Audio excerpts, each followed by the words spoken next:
Hi, this is chapter 17 of our novel The Enchanted Wood. This chapter is called An Invitation from Moonface and Silky. Nobody had really enjoyed their visit to the Rocking Land, which had been a mistake anyhow. They sat in Moonface's house, untying their cushions from their backs and fronts, and looking at all the bruises they had got. "What shall we do with these cushions?" said Beth. "Moonface could do with them, I expect," said Franny. "He uses such a lot for his slippery slip. Don't you, Moonface?" "Yes, they do very well," said Moonface, his big face beaming joyfully. "Some of mine are getting very old and worn. We can't possibly give them back to that cross old woman in the Rocking Land, so we might as well put them to some use here." "Right," said Joe, and he handed Moonface his 2 cushions.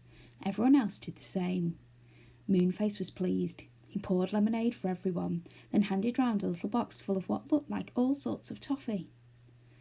"I don't feel as if I ever want to see what land is up at the top of the faraway tree again," said Joe, as he munched a peculiar piece of toffee, while it seemed to get bigger in his mouth instead of smaller.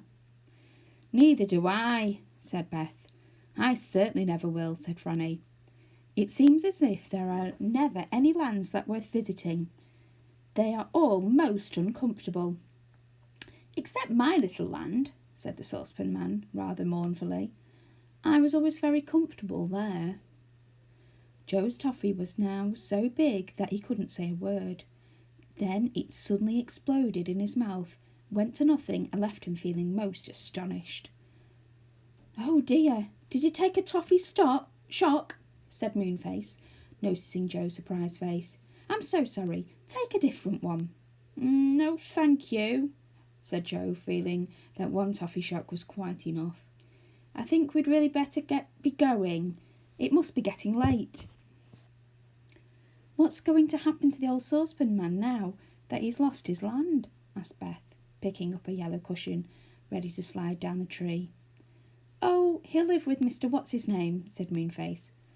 "Hello, he's taken a toffee shock by mistake. Oh, do watch him." They all watched. The saucepan man's toffee shock had got enormous and was about to explode. It did, and went back down to nothing again in his mouth. The saucepan man blinked his eyes and looked so astonished that everyone shouted with laughter. "That was a toffee shock you were eating," said Moonface. "A coffee clock?" said Saucepan Man, even more surprised. "Dear me!"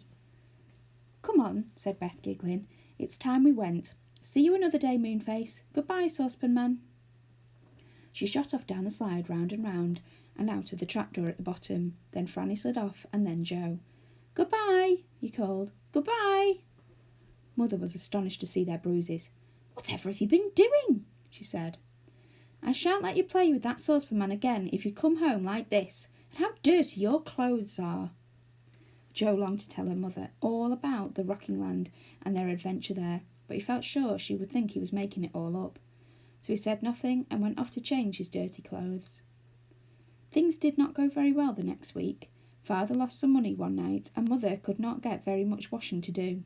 So money was very scarce, and the children did not have as much to eat as they would have liked. "If only we could have a few hens," sighed Mother. "They would at least give us eggs to eat, and a little goat would give us milk." "And what I want is a new garden shovel," said Father. "Mine broke yesterday, and I can't get with the garden. It's very important that we should grow as many vegetables as possible, for we can't afford to buy them." To make things worse, their father was very cross with them for having spoilt their clothes the day that they had gone off with the saucepan man. "If that's the way you treat the only nice clothes you have, you'll just have to stay at home and not go out at all," he scolded. The children did not like being scolded, and Beth mended their clothes as nicely as she could. 2 weeks went by, and the children had not even had 2 hours to themselves to go and see Moonface. "He'll be wondering what's happened to us," said Franny. Moonface certainly was wondering. He had waited each day and each night to see the children, and he and Silky wondered what was the matter. "We'll send the barn owl with a note to tell the children to come quickly," said Silky at last. So we slipped down the faraway tree to the hole where the barn owl lived. She knocked at the door, and he perked it open. "What is it?" he asked in a hoarse voice. "Oh, Barney dear, will you take this note down to the children at the little cottage over the wood?" asked Silky in his sweetest possible voice. "You're going out hunting tonight, aren't you?" "Yes," said the barn owl, and he took the note in one of his great clawed feet. "I'll take it."